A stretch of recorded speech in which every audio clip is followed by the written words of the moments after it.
in the afternoon, I had a chance to revise some of the contents, but I couldn't get to the portal. For some reason, it's not functioning. So after this class, or maybe tomorrow, I try to reload this class material. Okay. Now, up to this point, most of the subjects we discussed can be easily handled by a computer program like eViews, vector regression and ARIMA modeling or univariate gauge type model. All those can be conveniently handled by commercial software. The subject we are going to discuss starting from today, well, partially it is covered by those softwares, but most of the feature we'll be discussing here cannot be easily handled using those commercially or canned software. So we can't avoid writing our own program to do our task. So we'll see more of programming problems. This is one. And then the following subject, which covers regime switching model, also requires heavy coding.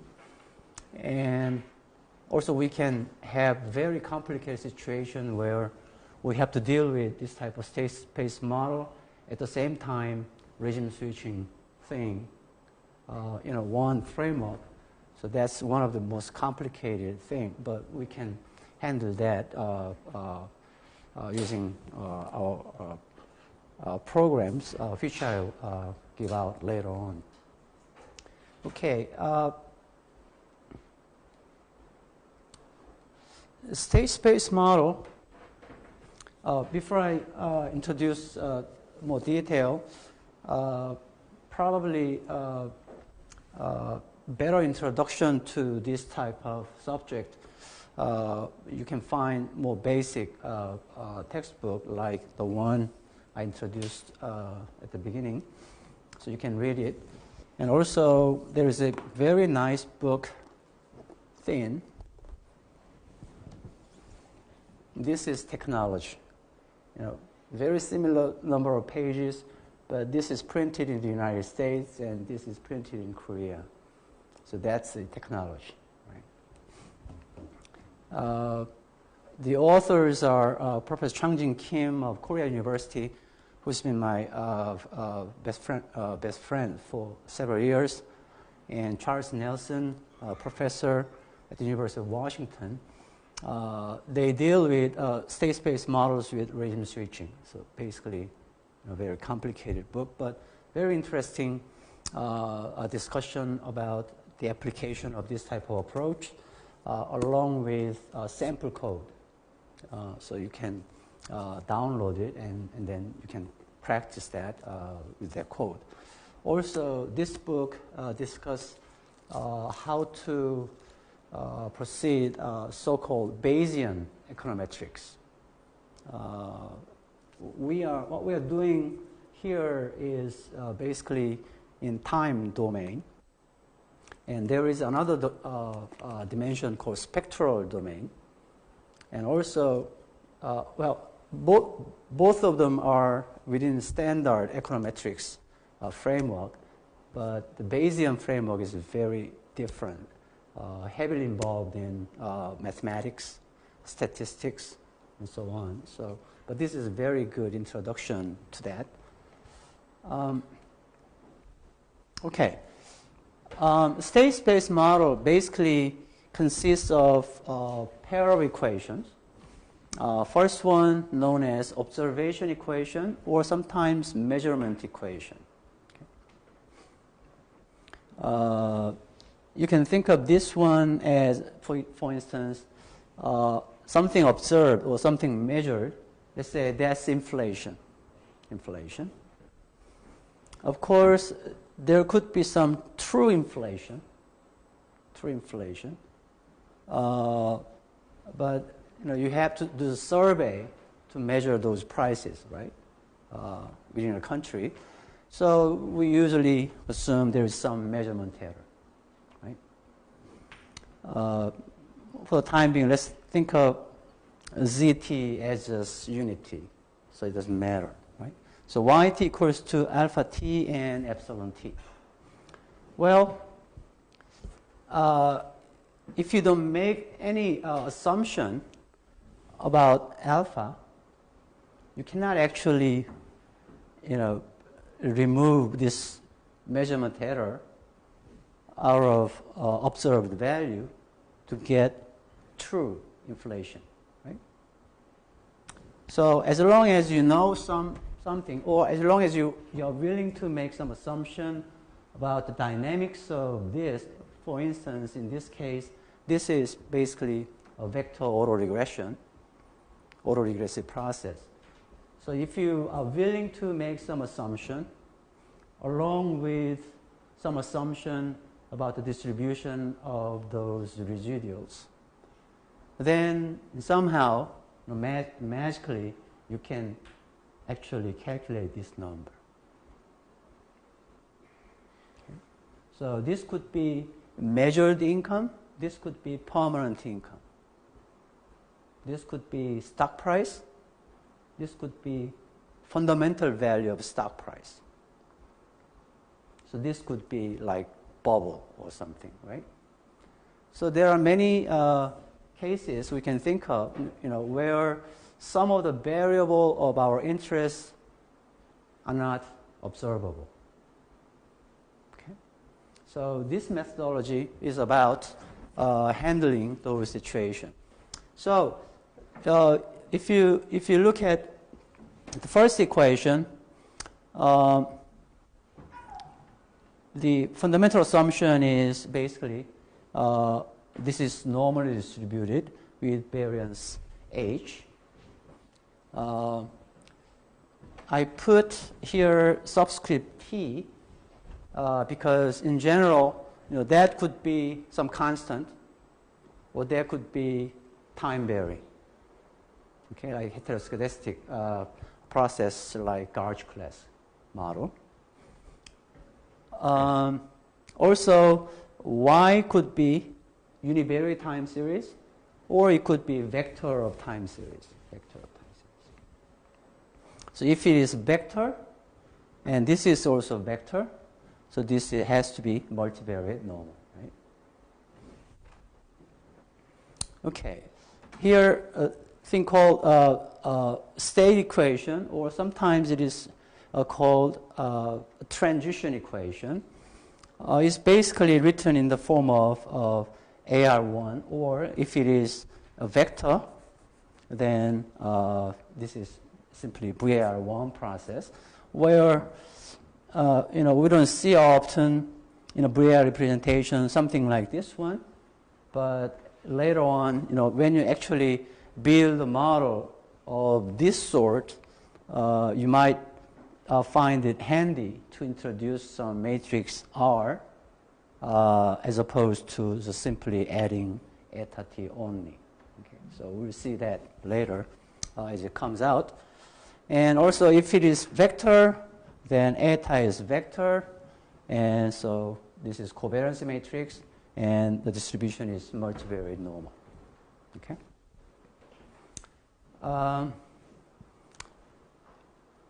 We assume that the dimensions are all compatible. So if it is k by 1, this k by 1, and this is n by 1, then you have to have right dimension n by k to make this thing equal, right? So suppose that dimension is all matching.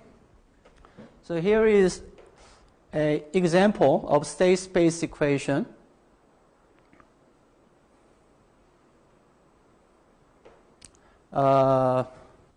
It looks very simple to me, but you may find it very confusing, right? But let's take a look at this side first. Whatever it is, we call it a state space representation of the dynamic Nelson-Siegel model, where you have y of t as a vector. So this is observed data, okay? And there is a x. In our previous notation, this was alpha t, right? State vector, x of t. And this was zt, right? So zt times alpha t was our previous notation, okay? And then alpha t is basically Breuer process. And there is no r multiply, right?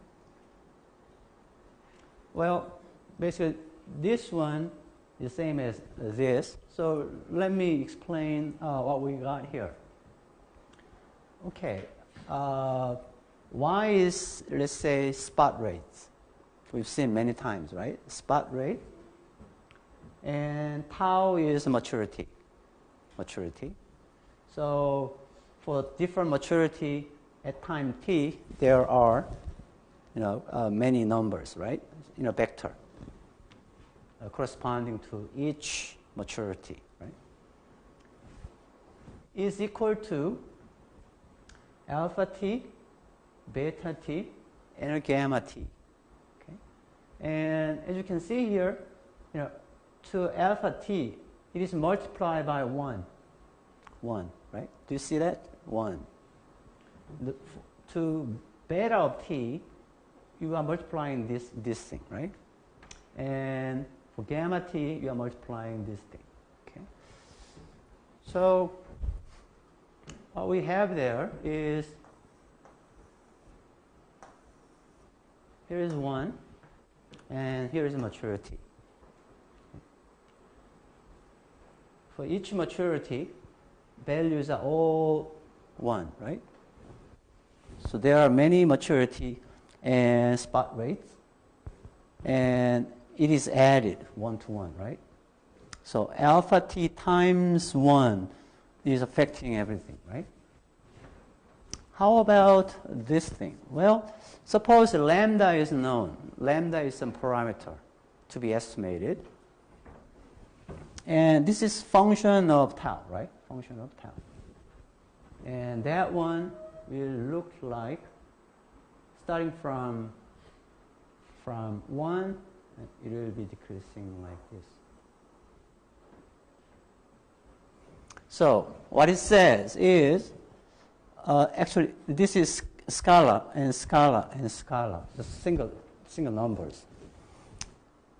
If this change, and depending upon the maturity of this, the sensitivity will be different. If it is a short maturity one, then sensitivity is larger. Okay? If it is long maturity, sensitivity will be smaller. Right? So it's very different from this one. This one affects every maturity by same weight, right? But the second one, it has different weights. The third one, for given lambda, the shape will look more like this one.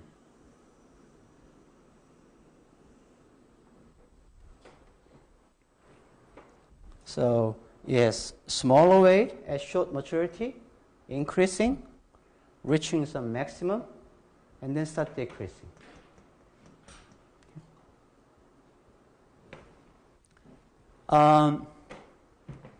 Later, it will turn out that those three factors, because this vary over time, right? These are F1, F2, F3 we've seen in the previous VR exercise. Do you recall that? F1, F2, F3 sequence? And one of your homework assignment was to analyze spot rates and to compute three principal components, right? First three principal components.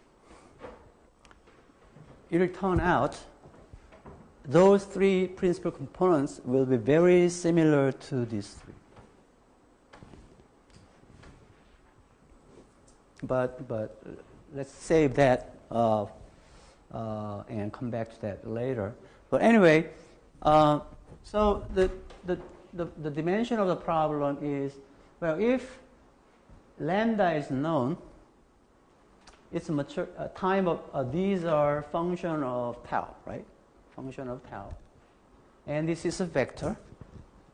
Okay, and this is also, it has to have matching dimension and normally distributed. And for simplicity, the covariance matrix has only main diagonal terms. Okay, this is the notation. Okay, so covariances are 0. Okay, only variances. And then, well, because this is only data you got, these are not observed, right? So in somehow, the reason why YT vary is because these vary over time, right? But with different sensitivity. So if you try to estimate this one as it is, well, running regression of this on what? None is known, right? None is known. So what we do here is we introduce state equation where you have three variables varying with t, and we assume that its deviation from its mean follows AR1 process. AR1 process, right? AR1 process. So if we stack them this way, then this is basically VAR1 process, right? VAR1. Where, again, for simplicity, those residuals are not correlated. Okay. So in this notation, we can rewrite this one in this way because we have three variables. So this is the identity matrix with dimension 3. And pi is this thing, right? And mu and x. So x, this one corresponds to this, and y corresponds to, well, now you rewrite this one in this form because x has three terms here, right? So you can write it this way, right?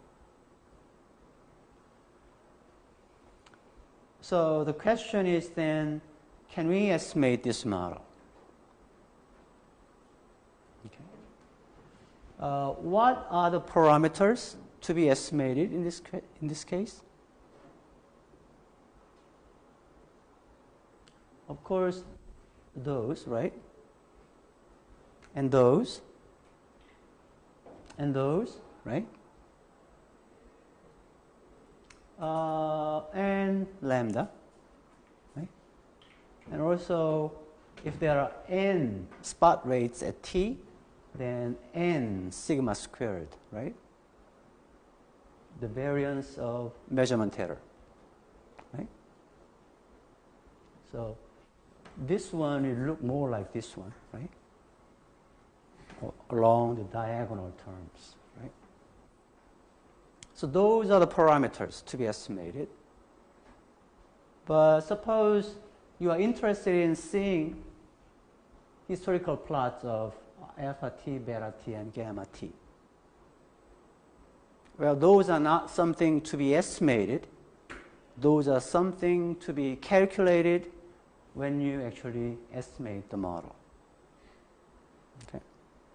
So we are facing that kind of problem under this subject.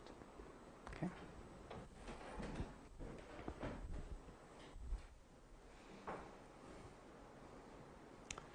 So I did some study a few years ago with my students.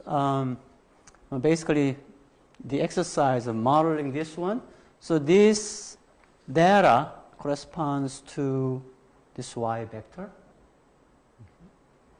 And when we estimated this model using Kalman filter algorithm, then the plots of this x will look like this. Alpha t, beta t, and gamma t. So that's our focus in this lecture.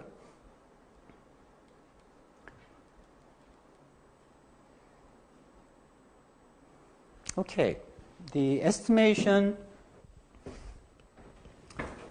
is done by maximum likelihood estimation in this case, using algorithm called Kalman filter. So we'll get to that.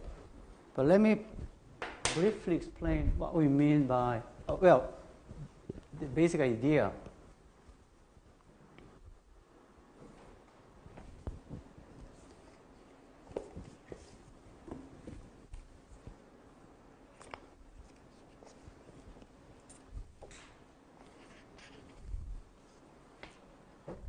Let me borrow this argument from my book.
This is borrowed from standard statistics textbook, where the situation is, let's say you have a vector alpha and vector y. Okay? Suppose that this one is distributed normal with mean and covariance. Okay? Y has mean and the variance. But this is by very normal. So these vectors are distributed normal with mean and covariance matrix. Okay? So suppose this is the case. Okay? Now you are asking question. What is alpha? What is alpha? Suppose you are given this information. What is alpha? What can you say about alpha?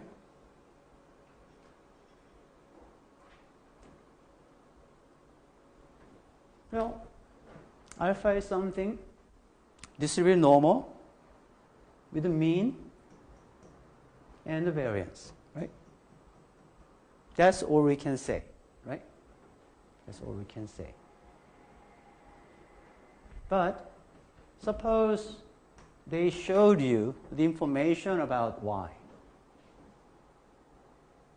which has mean and variance and the covariance between these two. Now, can you tell more about alpha given information y?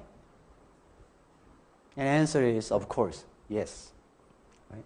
So this is conditional expectation, conditional variance. Right?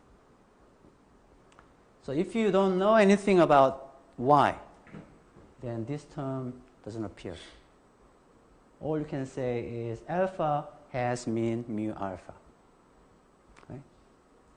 But seeing the other information, you can say, well, this is your revision of your information. So this is updated by this quantity, right? And do you see the difference between these two? Look more like forecast error, right? Forecast error. Suppose you make a guess about mu y and actually observe y. If you make mistake, and then maybe you are correcting it, and that information is added to this one.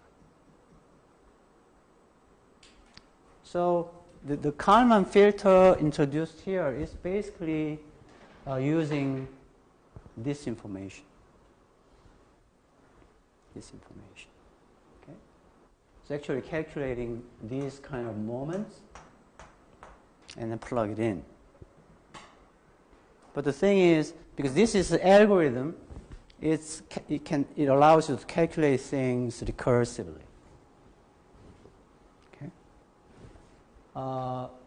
In the end, okay, can I erase this?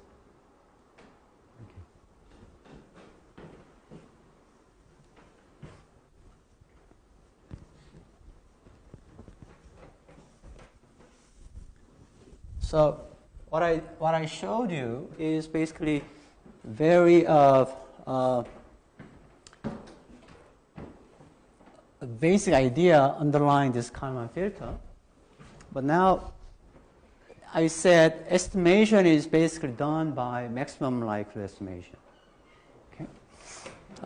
Then here we need to think about the following situation. Okay. First, let's say you have cap t number of observations. So cap t is a sample size, and let's say they are independent. Okay. So what is your data? You have that many data, right? But because you are assuming they are independent,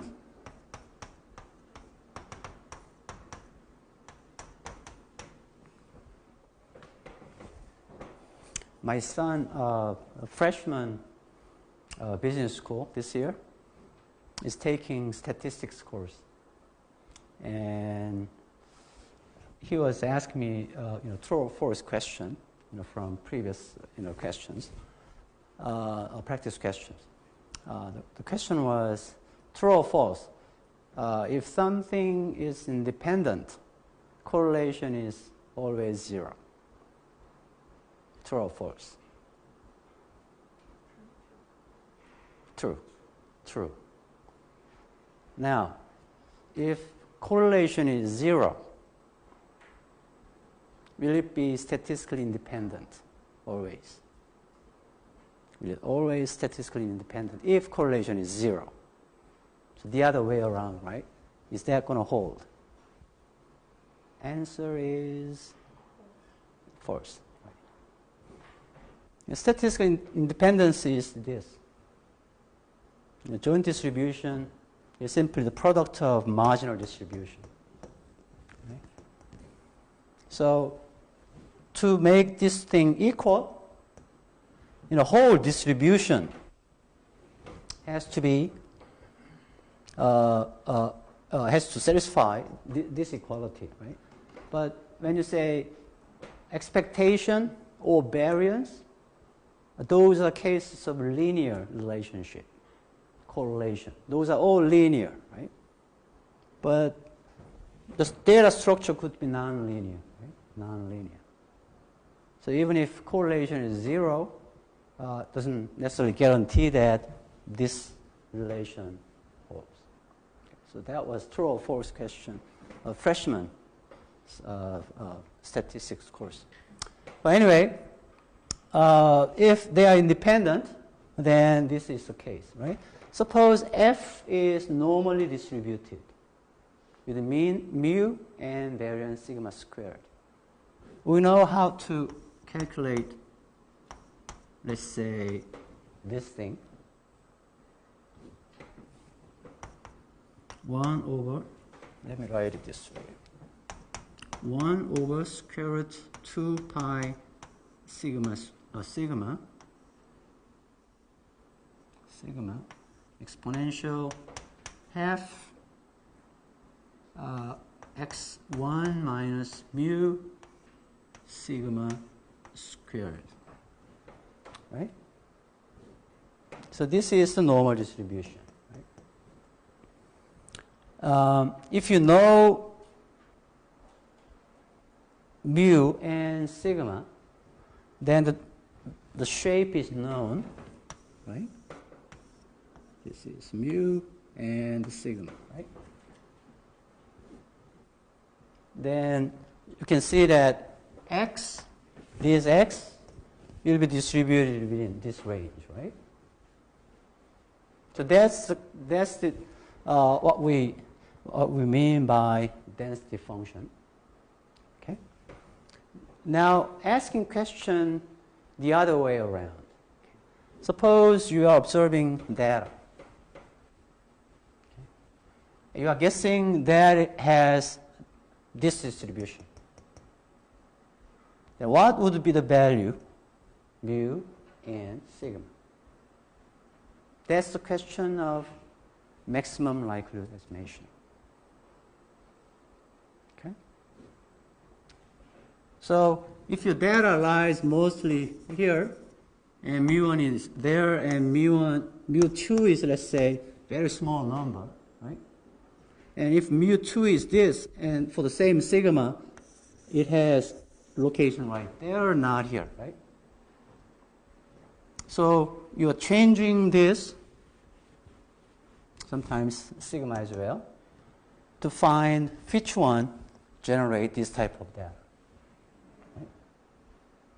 That's the question of maximum likelihood estimation. But the problem has same dimension. You know, if you write this one this way, but instead this time likelihood function,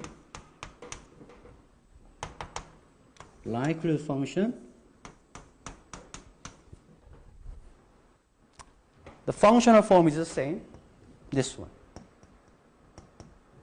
Now this time you are observing this, and they are unknowns. So MLE, let's say this is L.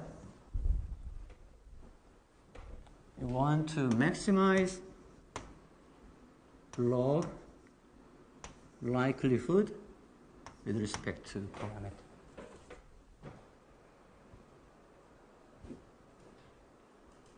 Right?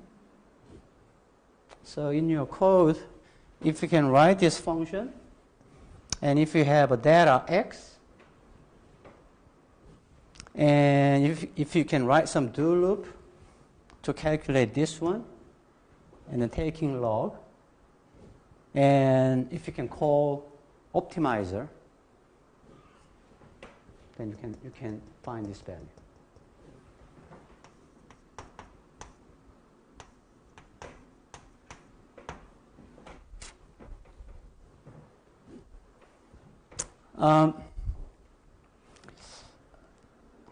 So this is basically what maximum likelihood estimation does.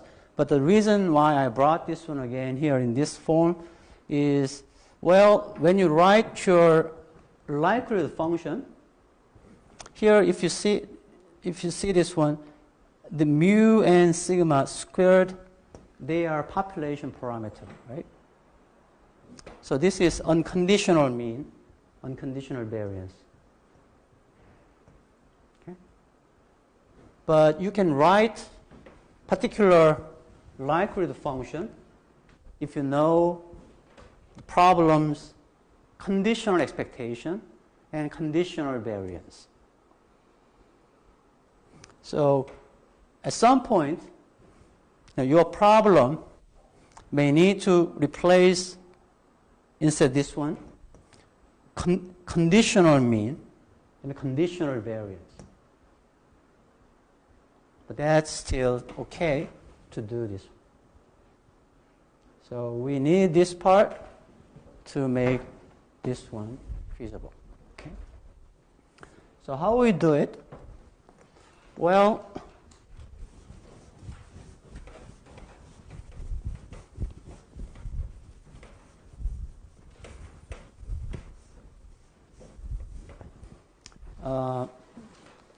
I don't probably need to derive things formally, but let me show you this one here. Let's use our notation.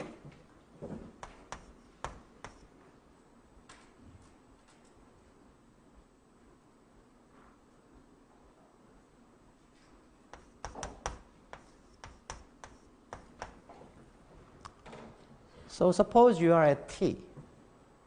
So you have information up to t minus 1. Okay. Now you are wondering, what is this value? What is the value of alpha at t? Using information there. I'll use notation this way, just to save space.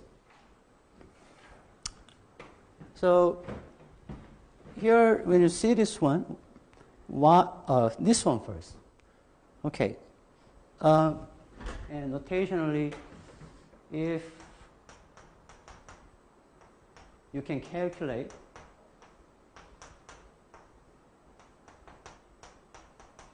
this is our notation. Of course, there is a true alpha t minus 1. But these are conditional expectations, right? So there is a difference between these two, right? So alpha t, t minus 1. These are not exactly the same, right, usually. So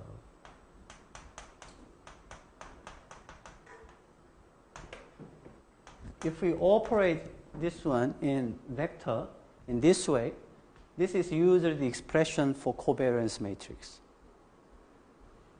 Deviation and deviation multiplied and then taking average.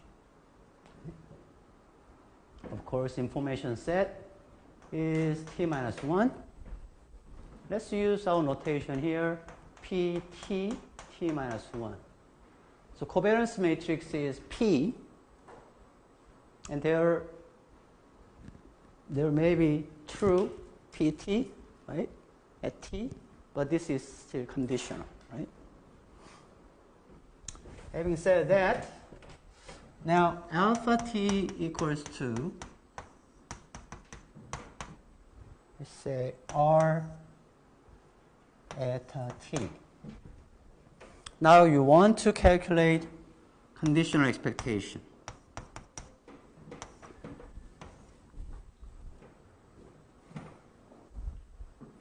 So left-hand side is in our notation, this one, right? So left-hand side is alpha t minus 1 equals 2.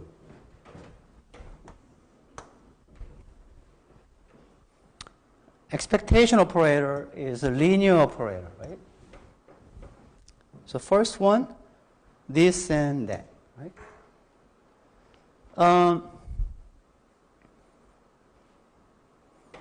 Okay.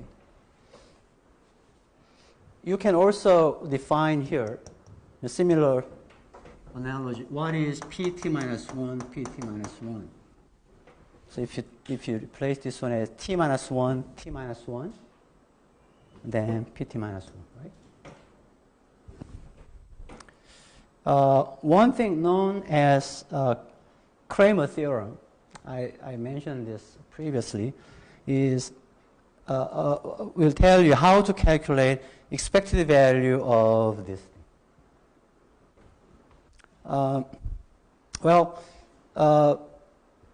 This one, well, in this case, this is simple. So let me do this way. Expectation is at t minus 1, right? What is the expectation about eta at t minus 1? 0, right? So no term. So that's the first result here. The first result. Okay. Now, let's take conditional variance. So alpha t and information set is at t minus 1. So you write pt t minus 1 equals to conditional variance of this. Conditional variance of this, which is, well, we know that this one has a variance, this one,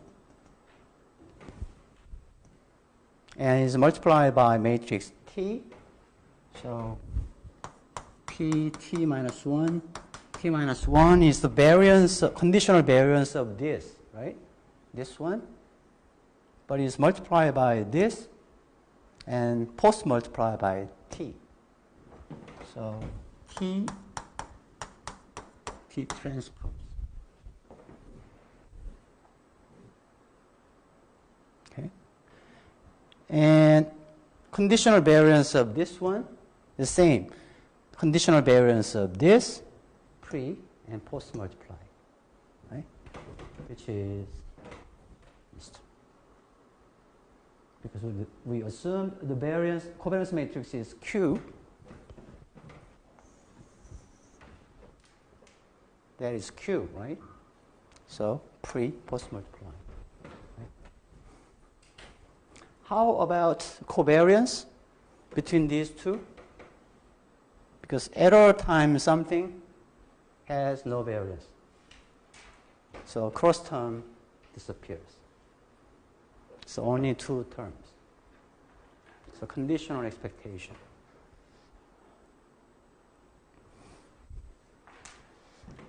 Okay.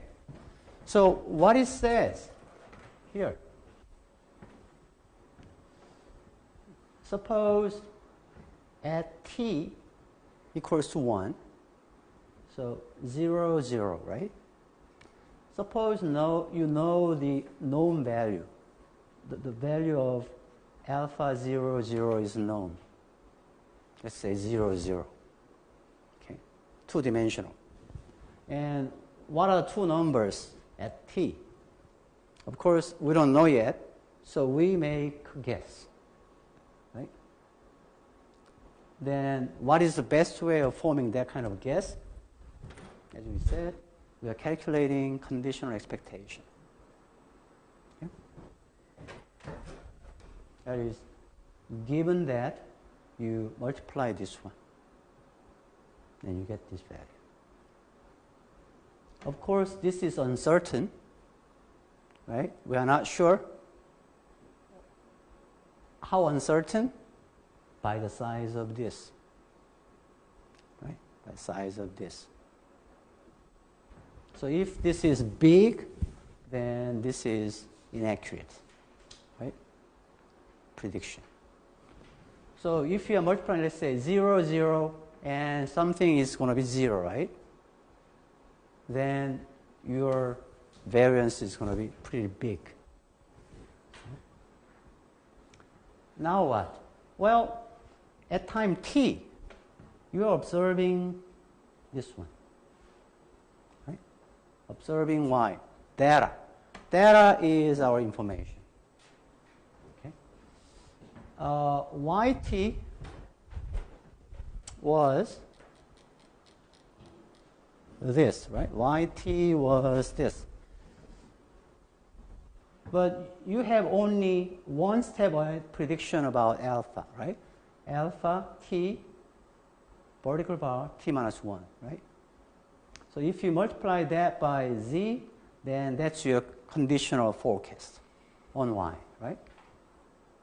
And if you subtract this from that, and you get forecast error, right?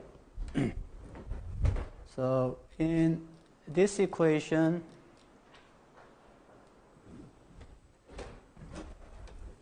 actual value, and this is your forecast. So this is forecast error, conditional forecast error. Right? If you can calculate this one, then somehow you can calculate variance of this. And it turns out the variance of this forecast error has expression like this one. So if you let f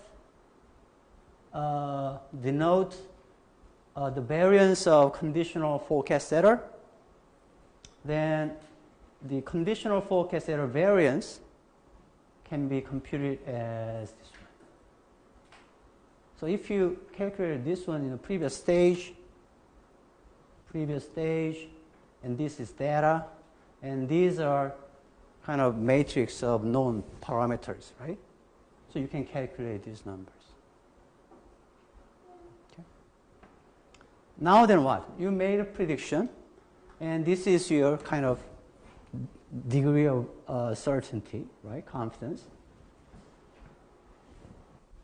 Then what is the value of alpha at t? Is your prediction. Now you get the information.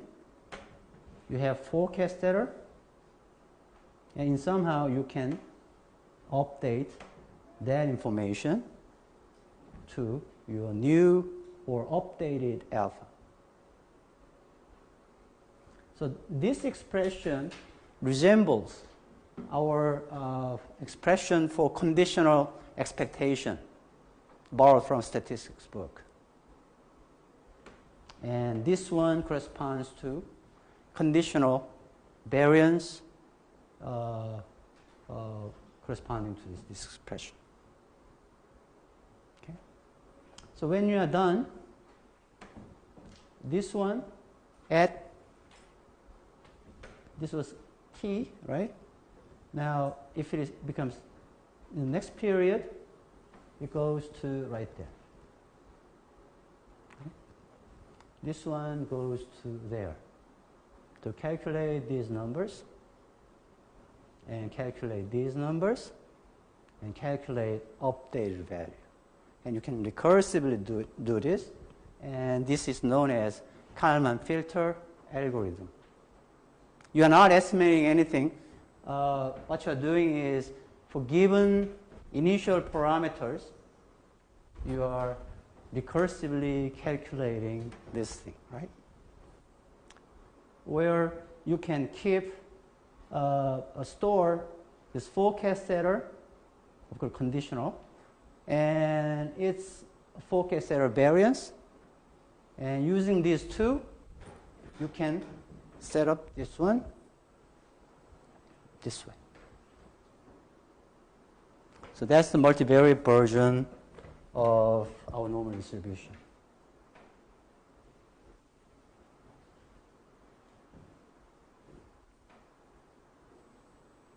So scheme is not that complicated.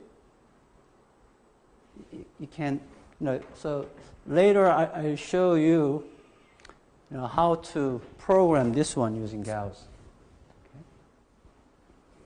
And once you are done, then you can reuse this code over and over. Well, you can apply that to this type of model or others. So your task is to define your own problem, okay? And then rest it is estimated by maximum likelihood estimation using Kalman filter. Okay. Hard to believe, right?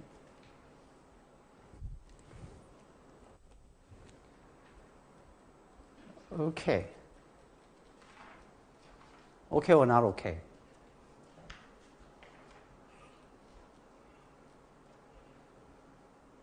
Okay, seeing is believing.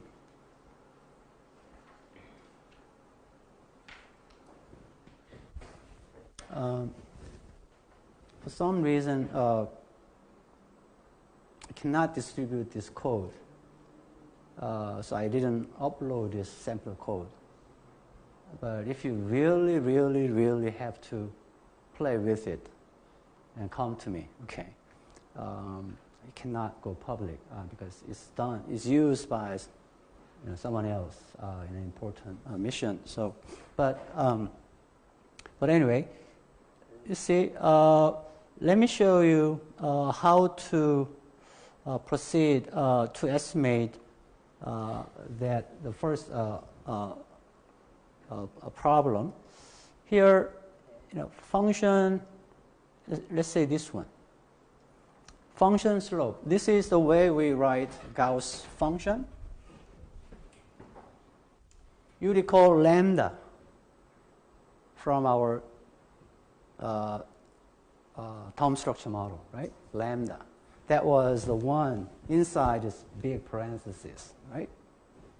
This is a lambda, some number, single number. Tau 0 is vector of maturity. Tau, vector of maturity. Once you receive these two, then it will calculate a thing called val, which is the inside that parenthesis. Okay? 1 minus exponential minus lambda tau, right?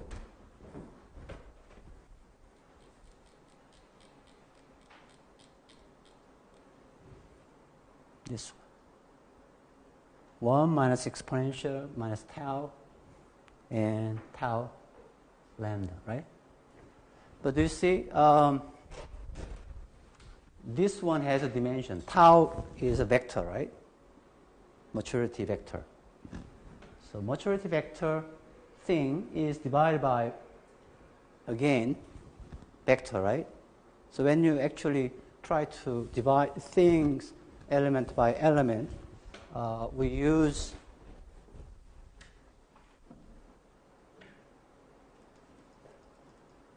notation dot slash. So that's element by element operation.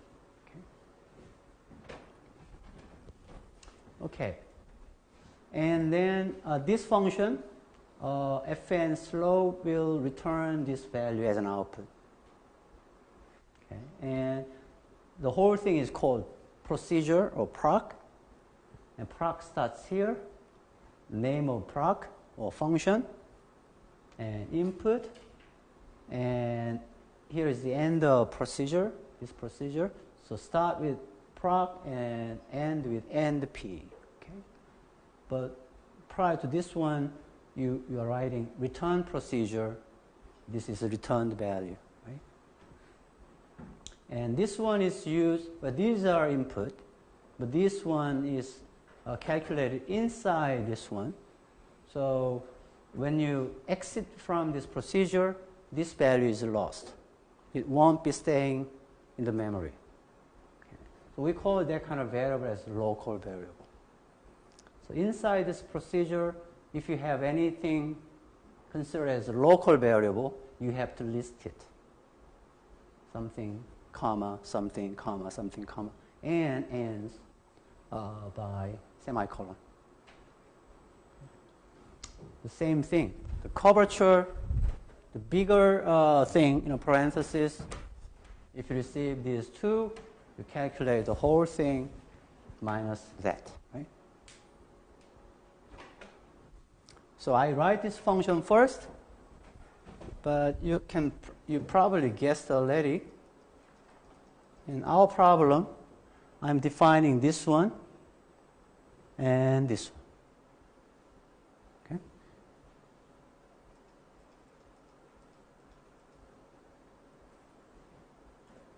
Okay, here is a big function called CLLF, just arbitrary name you give. Okay? You receive parameter vector and it will return likelihood value. This one. So given parameter, it will calculate that. And somehow you change this one, recalculate it, change this one, recalculate it, and see if whether it's stabilized to some value. Okay? Then how to calculate that part? Well, before we get there, first take a look at, this is actually main part of the program. Main part.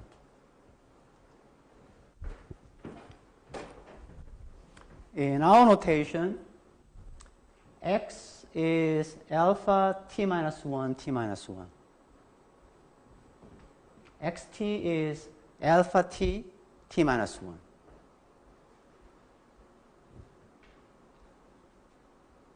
Alpha t minus 1, t minus 1 to alpha t, t minus 1.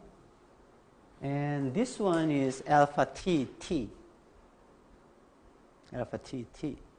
So later it becomes that again and go to there. Right? This one, it started with this and that, update it and change it to this and go to there. Okay. And this is the expression for forecast error variance. So basically, this is it.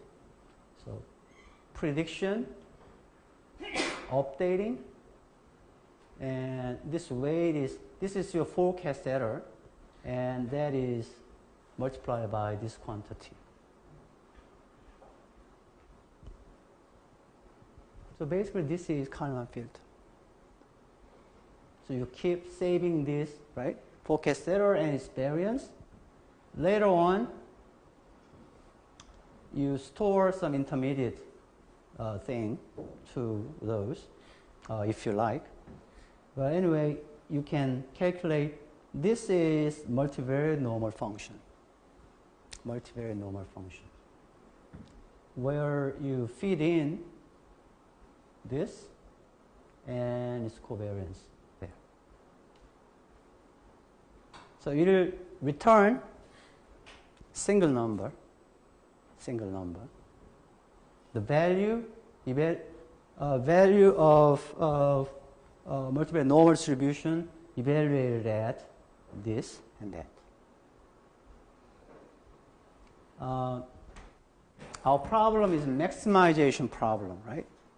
But my routine try to minimize something.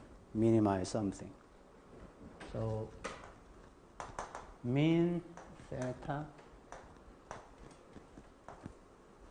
This is basically it. Right? Negative. So I calculate this one first, and then take natural log and minus. And then calculate again, and then calculate this and take negative natural log and keep adding this one, right? And then later on I return this one. Like KV, this.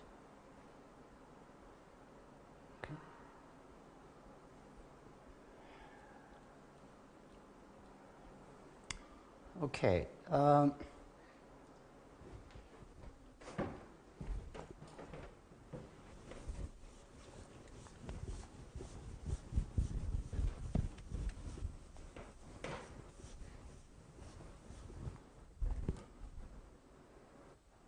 Just for this part.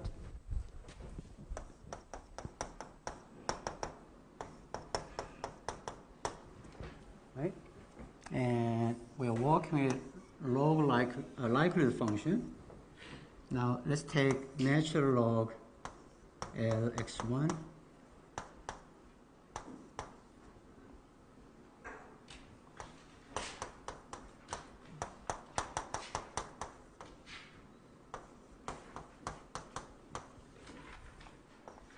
this was ln, right? To make this one negative, and you multiply negative value, right? So negative, this negative.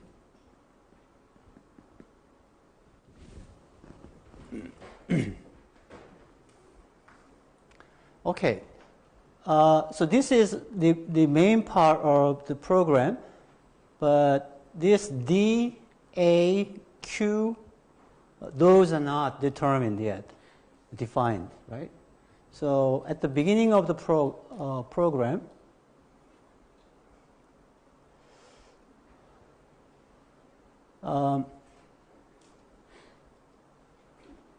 this A, let's see.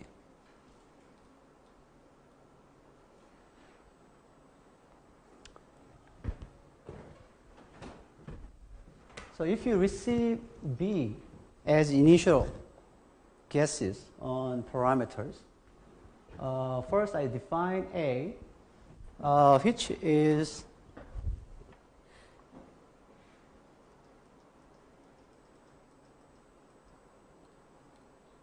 A is this one. A is this, and I'll call this whole thing as D. So xt equals to D plus A xt minus 1. Okay. So let's see. Then what is A? A is, of course, this one. Right? So it is square matrix, dimension 3 by 3. Main diagonal, those three parameters, right? Three parameters. Off diagonal term, 0. So my intention was to read pi 1, pi 2, pi 3 as a vector. I create 1, 1, 1, and or 0 identity matrix. And I want to make a copy right there. You can do it, right? You can write loop, but you can use function, if available, of course. So writing your own code to create this vector and create this one and then copying this one, there is one thing. Or lazy alternative is to use DIAG RV function available in Gauss. So what it does is it receives two elements. One is this. So I say this is identity matrix of dimension 3. Dim is 3, number 3. So this is one. The second one is 3 parameters in vector. Then the output is A. Similarly, Q is covariance matrix. So if you receive vector of variances, 3 variances, and then you can copy it there. Right? Q. Mu has 3, mu alpha, mu beta, mu gamma. Those are in a vector. So 7th through 9th parameters are mu. Okay, and then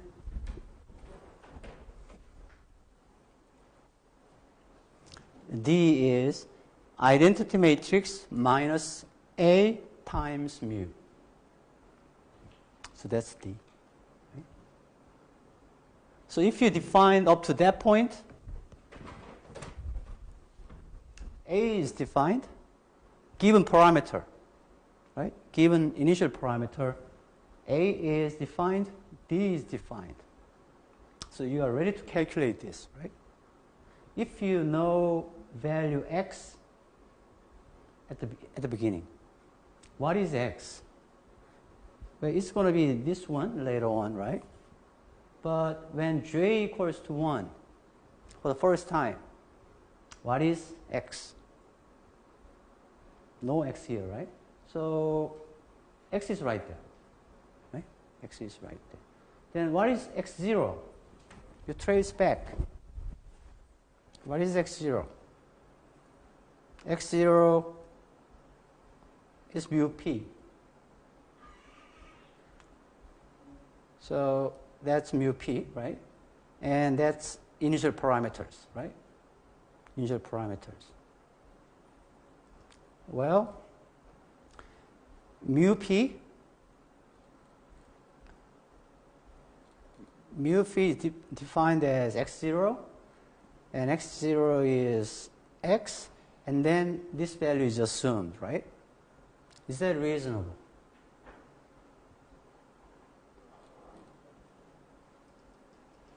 Now, you guys are time series expert, so you can think about whether, in fact, that's reasonable guess. You want to do something recursively, right?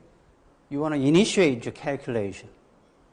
And now you want to know, well, in terms of this final output, you want to know what was the value here at the beginning, prior to the sample. What was that number? You could say 0. Later on, well, different number, right? But you can say 0. What is the initial guess on this one? Well, 0. This one, 0. That's one thing, right? In that case, you have no idea about alpha and beta and gamma, right? So we call it diffuse prior. We don't know anything. So you want to start with this parameter, but you don't have any idea about that. So you set everything 0. But you can do, I think, a little better than that, because what you're trying to do here is to make an initial guess on this one, right?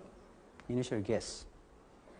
What would be your better guess if you are given this information?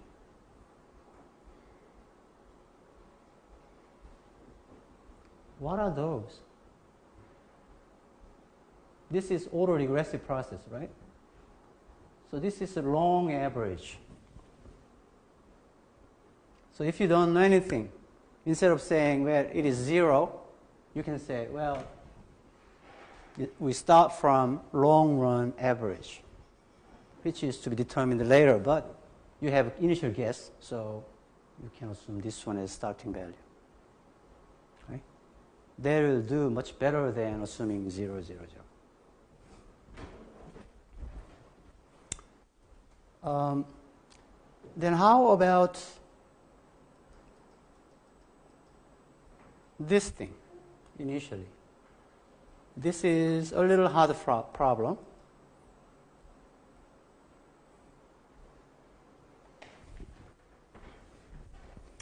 But if you read some other references like this one, actually you can see that, because state vector is assumed to be VAR1, stationary VAR,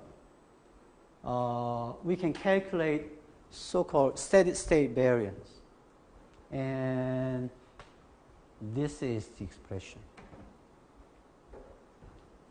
So if you are given information about this coefficient matrix A and attached covariance matrices, then by implementing this expression, you are ready to start this P0.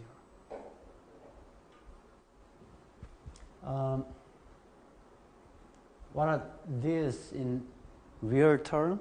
I forgot. When I write this one, I knew, but it's a long time ago. I forgot. But I still use it because I checked it a long time ago and found it correct, so I reuse it. So you can do it too, right? If you trust me.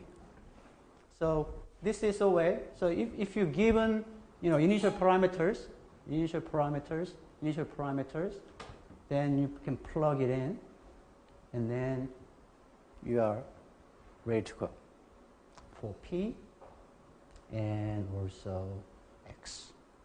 Okay?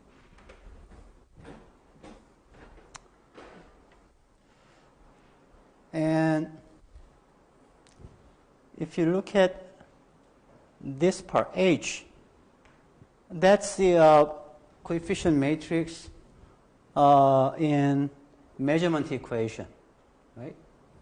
Then that is, what is that? So this is number of maturity. Let's say 13. So 13 of them. So it's a vector, right? Using same maturity, this is tau, maturity vector, and lambda, you can calculate slope and curvature. Okay?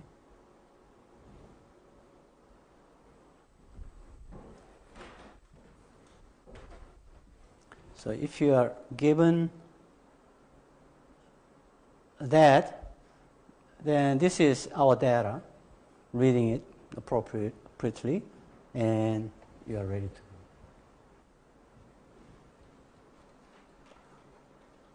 go.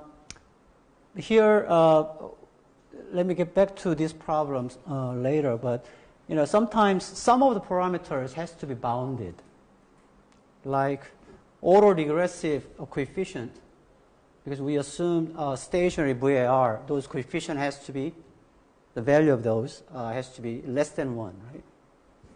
How to ensure that those initial guesses are bounded within -1 to 1 range? Well, you can use optimization routine that allows you explicitly impose constraint, or you can introduce something like transformation function, like this one. So whatever you receive is going to be returned. So initial parameters will be received here and will be returned. But in the middle, the first one, if you receive first one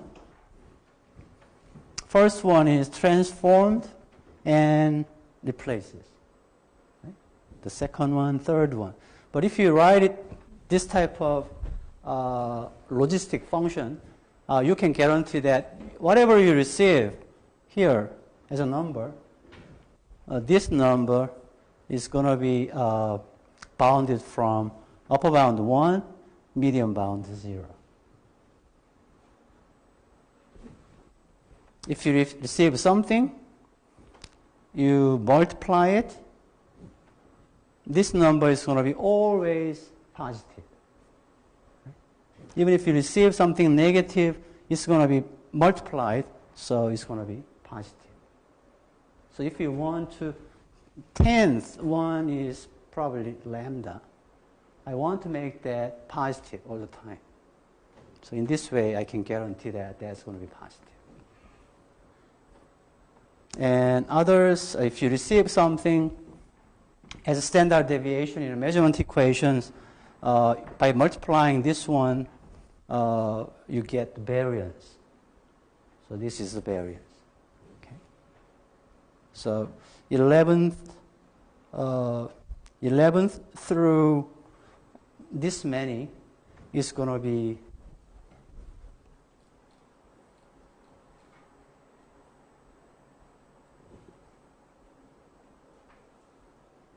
this one that makes G, and G enters right there. forecast error variance. Okay.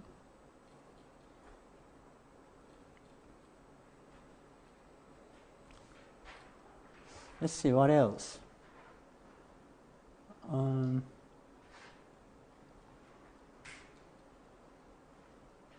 Yeah, if you receive error vector, forecast error vector, and conditional variances, this is an expression for multivariate normal.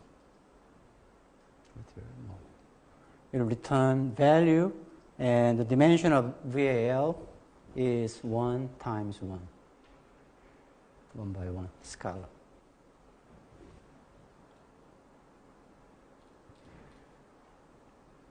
Okay.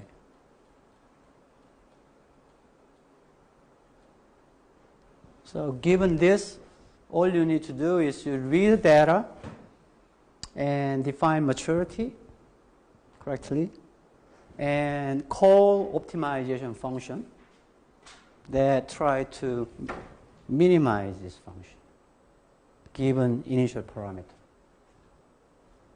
Then if your problem, well, if you don't make any mistake here, then basically you can get that result. This problem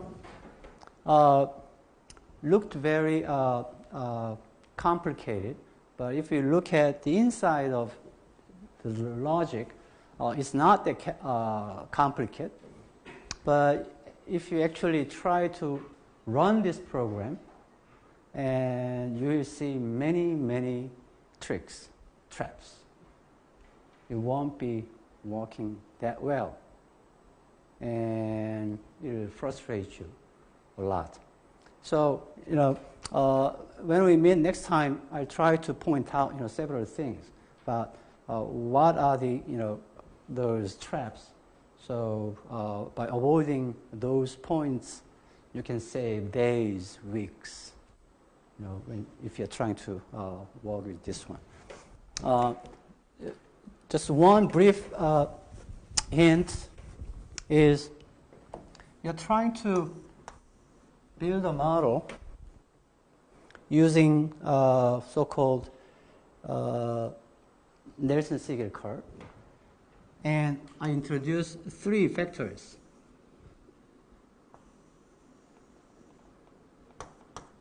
Right? 3 factors. First factor, slope factor, curvature factor, right?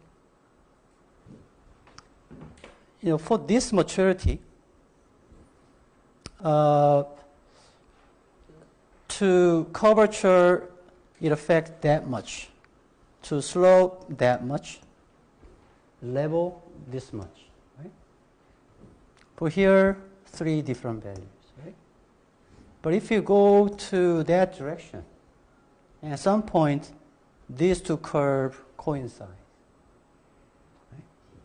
So here, now problem gets confused, right? I don't know whether I attribute something to this curve or that curve, right? So that kind of problem happens.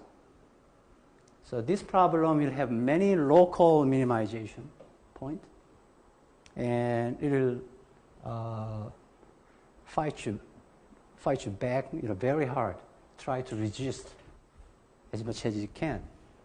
So unless you consider several tricks, this problem probably won't be working for your problem. So let me point out that problem when we meet next time. Okay. Sorry that I didn't bring this one, the updated lecture notes, to our portal, but some of our OCW materials are lost for some reason, so it's not available. I think 1 or 2 are not available, and some lecture I have missing audio and try to find it, but it happened. So probably some technical difficulty in our portal, but when they correct it, then I try to upload this one again, right? And I show the demonstration next time of this program, and try to walk with you, what is the actual dimension? How does it look like? Whether, in fact, it is 3 by 3 or 3 by 1, that sort of thing. And also, if you need to play with that program to apply for other application, and drop by my office. Okay. Question, comments?